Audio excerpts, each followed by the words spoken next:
everyone, welcome back to my channel. So today we are going to do the nervous system, but before that make sure that you have subscribed to my channel and do watch the video till the end, and I hope you will learn something new in this. So today's our topic is the nervous system. तो बहुत सी हमारी activities हैं जो एक external environment में हो रही हैं और बहुत है जो इंटरनल हमारे हो रही है। अब वो जो इंटरनली हमारी बॉडी के अंदर एक्टिविटीज़ हो रहे हैं हम उसके लिए अनअवेयर हैं बिल्कुल। तो वो सारे एक्शंस को भी प्रॉपरली टाइम्ड और कोऑर्डिनेट करने की बहुत ज़्यादा ज़रूरत है। सो वो कोऑर्डिनेशन दो एजेंसीज करती हैं, पहला नर्वस सिस्टम, दूसरा हार्मोनल सिस्टम। इस चैप्टर के अंदर हम सिर्फ नर्वस सिस्टम के बारे में डिस्कस करेंगे। सो नर्वस सिस्टम दो तरह से डिवाइड है, एक सेंट्रल, दूसरा पेरिफेरल। तो इनकी जैसे CNS और PNS आपने सुना होगा। तो CNS है हमारे पास सेंट्रल नर्वस सिस्टम, जिसके अंदर हमारे पास ब्रेन और स्पाइनल कोड आते हैं। ओके, इसके अंदर क्या होता है, रिसेप्टर्स इम्पल्स सेंड करते हैं ब्रेन और स्पाइनल कॉर्ड को। दूसरा है हमारे पास PNS, that is peripheral nervous system. ये क्या होता है, इसके अंदर SNS और ANS है। अब SNS होता है सोमैटिक नर्वस सिस्टम, जो convey the information to the voluntary muscles. अब उसी दूसरी तरफ हमारे पास है ANS, that is autonomic nervous system. तो वो क्या करता है, it include the pair of chains of ganglia and control the involuntary actions. ठीक है, तो अब ये जो SNS है ना, इसके अंदर फर्दर स्पाइनल नर्व्स और क्रेनियल नर्व्स आती हैं। स्पाइनल नर्व्स वो जो हमारे स्पाइनल कोड के अंदर है, क्रेनियल नर्व्स जो हमारे हेड में है। क्रेनियल वर्ड पूरा क्रेनियम हमारे स्कल को बोला जाता है, इसलिए जो स्कल के अंदर नर्व्स हैं उन्हें हम क्रेनियल नर्व्स बोलते हैं। दूसरी तरफ है हमारा ऑटोनॉमिक नर्वस सिस्टम, तो उसके अंदर फर्दर हमारे पास सिंपैथेटिक नर्वस सिस्टम है और एक पैरासिम्पैथेटिक नर्वस सिस्टम है। अब जो सिंपैथेटिक नर्वस सिस्टम है, they are the nerves between the neck and the waist, और वो स्टिमुलेटरी होती हैं। मींस वो हमारी हार्ट एक्टिविटी को इंक्रीज़ करती है, हमारी ब्रीदिंग रेट इंक्रीज़ करती है। दूसरी तरफ जो हमारा पैरासिम्पैथेटिक है ना नर्वस सिस्टम, वो हमारी nerves they are above the neck and below the sacrum. Means एक तो नेक और वेस्ट के अंदर हमारे पास सिंपैथेटिक है, इन दोनों के बीच में, मींस नेक से ऊपर और बिलो सैक्रम। तो उधर ऊपर क्या है, हमारे पास पैरासिम्पैथेटिक नर्वस सिस्टम है। तो वो होती है कामिंग। मींस अगर एक तरफ हमारा सिंपैथेटिक नर्वस सिस्टम हमारे हार्ट रेट को इंक्रीज़ करता है, तो दूसरी तरफ पैरासिम्पैथेटिक उसे डिक्रीज़ करता है। Okay, so first of all we are going to do the neuron or the nerve cell. So that is the unit of the nervous system. So let us first learn about these cells. So there is a structure of neuron shown to you. Now two diagrams are here.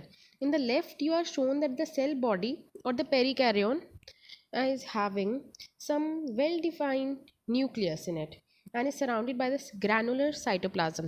Now ये granular क्यों है, क्योंकि इसके अंदर Nisal bodies हैं। अभी Nisal body क्या होता है या निसल सब्सटेंस, तो it is a large granular body found in the neurons.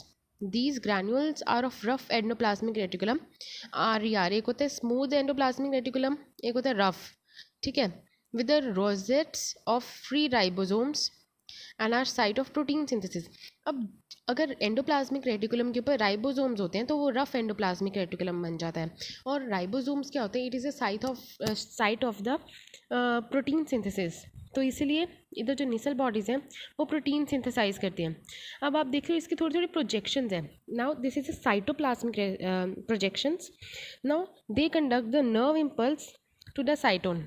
अब एक आप इसमें से देखते हो कि बहुत ज़्यादा इलोंगेट हुई है। So that one is the axon. It is a long process from a cell body.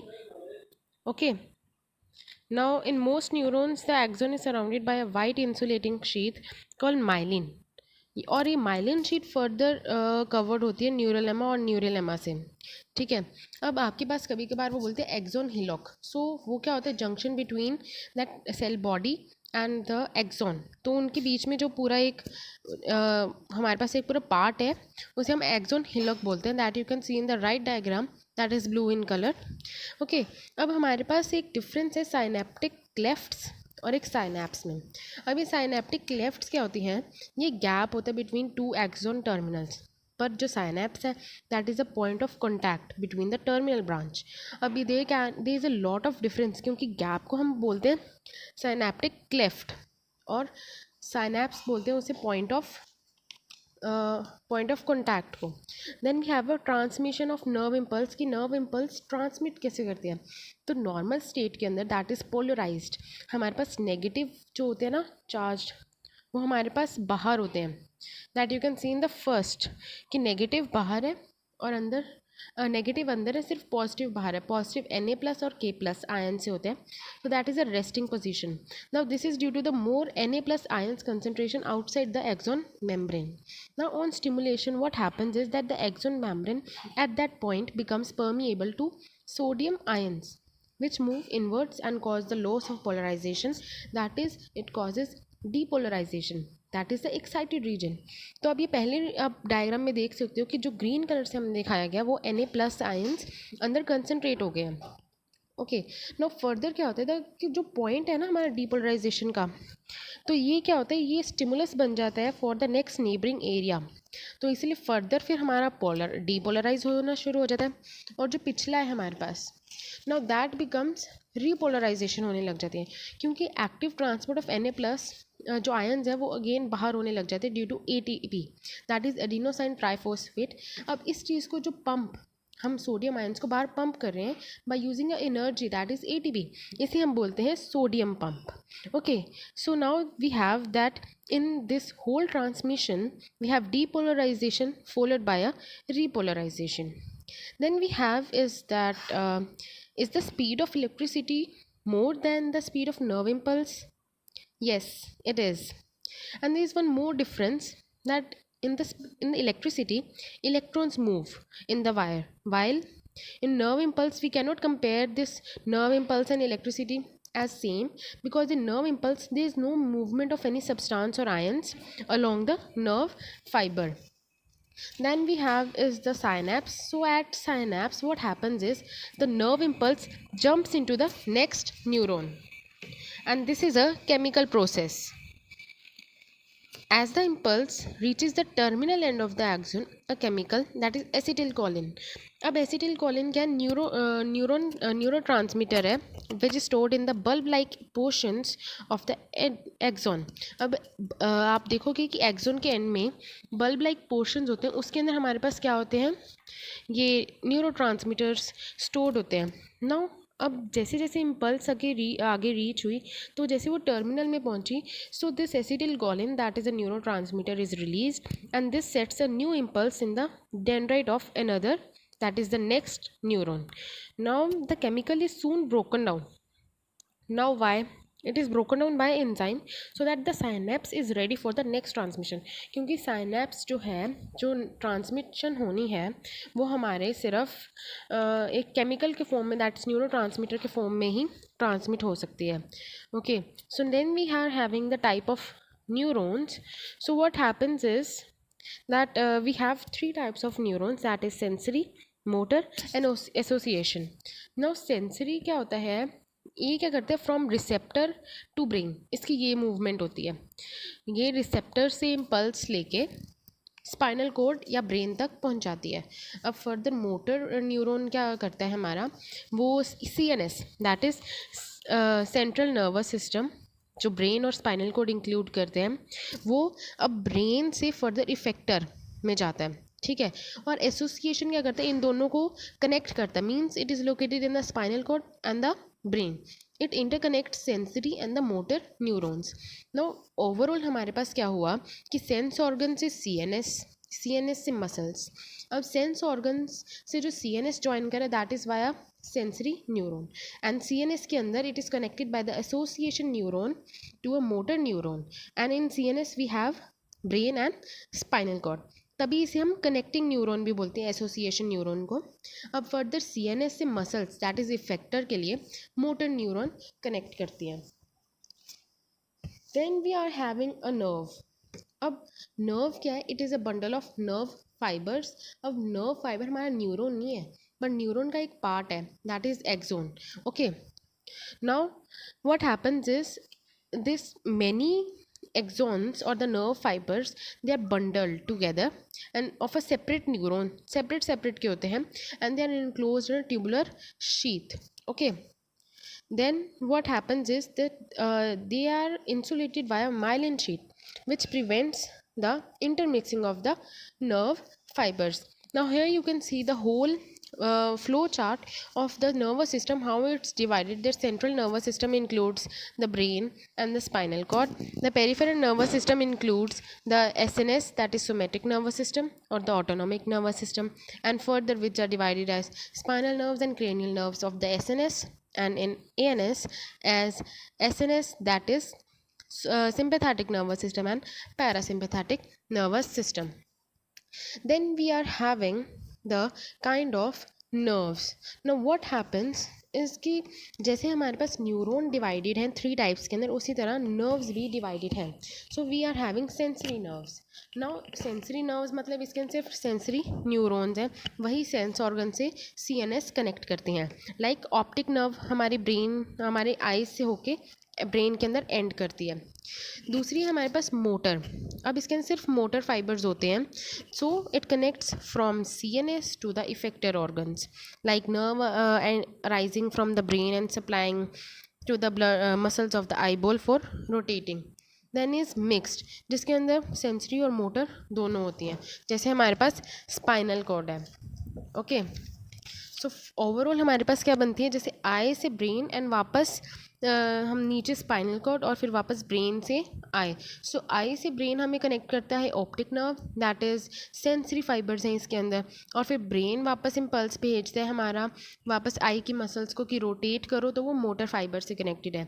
और ये सारी नर्व स्पाइनल कॉर्ड के अंदर जाके कनेक्ट हो जाती हैं. सो मिक्सड फाइबर्स, जहाँ पे दोनों सेंसरी और मोटर फाइबर्स होते हैं. अब there is a term ganglia जो बहुत जगह मैंने यूज़ किया. So what is it, that it is a aggregate of a nerve cell, that is a neuron.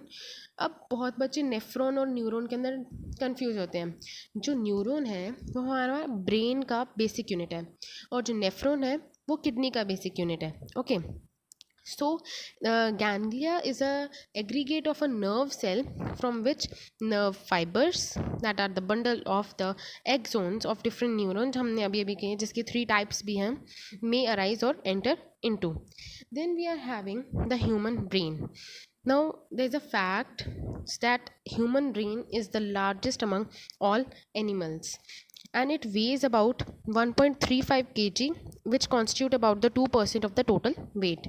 अब जो brain है ना, it is 80% water and consumes more than the 25% of total oxygen taken into the body. Then है कि brain बहुत delicate है हमारा, तो फिर उसके लिए हम meninges होती हैं, दैट इज़ जो कुशन की तरह वर्क करती हैं. तो ब्रेन की है 3 meninges, that is dura mater, arachnoid and pia mater. अब टोटल कवरिंग्स ये होती हैं इस तरीके से कि पहले हमारी स्किन होती है, फिर पेरियोस्टियम. अब पेरियोस्टियम क्या होता है, ये बोन की आउटर कवरिंग होती है. Then comes the cranium. अब ये क्रेनियम क्या होता है, दैट इज़ हमारा स्कल, क्रेनियम हम उसे बोलते हैं. Then comes dura mater, arachnoid mater and pia mater. अब आउटर मोस्ट है हमारी dura mater. So it is rough, tough fibrous membrane, and dura means tough mother. Then comes arachnoid. So this is thin delicate middle layer giving a web like cushion. So arachnoid का मतलब ही spider होता है. Then comes pia mater. अब ये inner most है, इसलिए highly vascular है and is richly supplied with blood, and it meaning is tender. Then we come to the first part of the brain, that is cerebrum. अब cerebrum क्या होता है, it is the largest portion of the brain. It is divided into right and left cerebral hemispheres.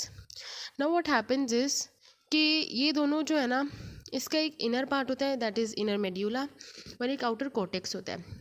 अब cortex जो होता है वो include करता है सेल बॉडीज़, इसलिए वो ग्रे कलर का होता है, इसलिए उसका नाम ग्रे मैटर होता है. अब इस ग्रे मैटर के अंदर हमें कॉन्वोल्यूशंस मिलती हैं, दैट इज़ सल्काया एंड गायराई. सो अब ये किस लिए होती है, क्योंकि ताकि इंक्रीज हो सके surface area. Then comes the inner medulla. Now this is white in colour because it includes the axons. Now अब ये जो दोनों पार्ट्स हैं हमारे पास, left cerebral hemisphere and the right cerebral hemisphere, they are joined by a muscular body that is corpus callosum, also known as heart body. अब ये इसका फंक्शन क्या होता है, that it helps to transfer the information from one hemisphere to the other. So overall हम कह सकते हैं कि सेरेबेलम जो है, it is the seat of intelligence, consciousness and will power, and it controls the voluntary actions also. Now comes the cerebellum. Now it is also called as the small little brain. Okay, so cerebellum is much smaller area in brain which is located just at the base and under the large cerebrum. Okay, so here you can see the corpus callosum. It is a sheet of fibers which connect the two cerebral hemisphere together. Now here we are shown the cerebellum. Now it is under the huge body, that is cerebrum. Now what is it? That it has no convolutions but has numerous furrows. This also has an outer cortex made of grey matter, and centrally it has white matter which is in median section and appears like a branching tree. Okay, अब main function क्या है हमारे पास cerebellum का, that it maintains the body balance of the body and coordinate the muscular activities. Okay, then we have that now this is also having, that means left and right lobe, so they are connected by vermis. Now an alcoholic person usually walks in a clumsily, and as because cerebellum, due to the effect of alcohol, is unable to coordinate the muscular activities. Now here you can see that it has furrows. The gray portion is cerebellum. It does not have gyri or sulci but a furrows. Now comes the medulla oblongata. Now what is this? That is the lowest portion of the brain which is located at the base of the skull. It is roughly triangular and is continued behind the spinal cord. Now its function is to control the activities of the internal organs. ठीक है, और सारे involuntary actions जो हम खुद नहीं perform कर सकते, जैसे breathing, beating of the heart और पेरिस्टाल्सिस. तभी जब भी कोई सुसाइड करता है दैट वो, तो जब वो क्या होता है, मेन हमारा मेडुला ओब्लोगाटा पे ही प्रेशर बढ़ता है, जिससे सारी एक्टिविटीज़ जो ब्रीदिंग है, बीटिंग ऑफ द हार्ट है, पेरिस्टाल्सिस है, वो सारी रुक जाती है, which leads to the immediate death. Okay, any accident और हैंगिंग से इमीडिएट डेथ इसलिए होती है क्योंकि सारे वाइटल जो हमारे फंक्शंस हैं वो सारे रुक जाते हैं. Now there are 3 primary regions of the brain, that are forebrain, mid brain and hind brain. Okay, forebrain के अंदर हमारे पास सेरेब्रम है और डायनसेफेलोन. अब डायनसेफेलोन क्या है, ये थैलेमस और हाइपोथैलेमस के लिए जॉइंट वर्ड यूज होता है. Then is the mid brain. अब ये स्मॉल ट्यूबुलर पार्ट होता है. नाउ इसके अंदर रिफ्लेक्सेस इन्वॉल्व करते हैं जैसे आइज और ears. Then comes the hind brain. इसके अंदर हमारे बाकी पार्ट्स जैसे सेरेबेलम एंड पॉन्स. अब ये पॉन्स क्या है, that it is located in the centre of the brain below the cerebellum, and it carries the impulses from the one hemisphere of the cerebellum to the other hemisphere. Then is the medulla oblongata. So this was all for the today's video. I hope you like the content, and don't forget to like, share and subscribe to my channel. Thank you.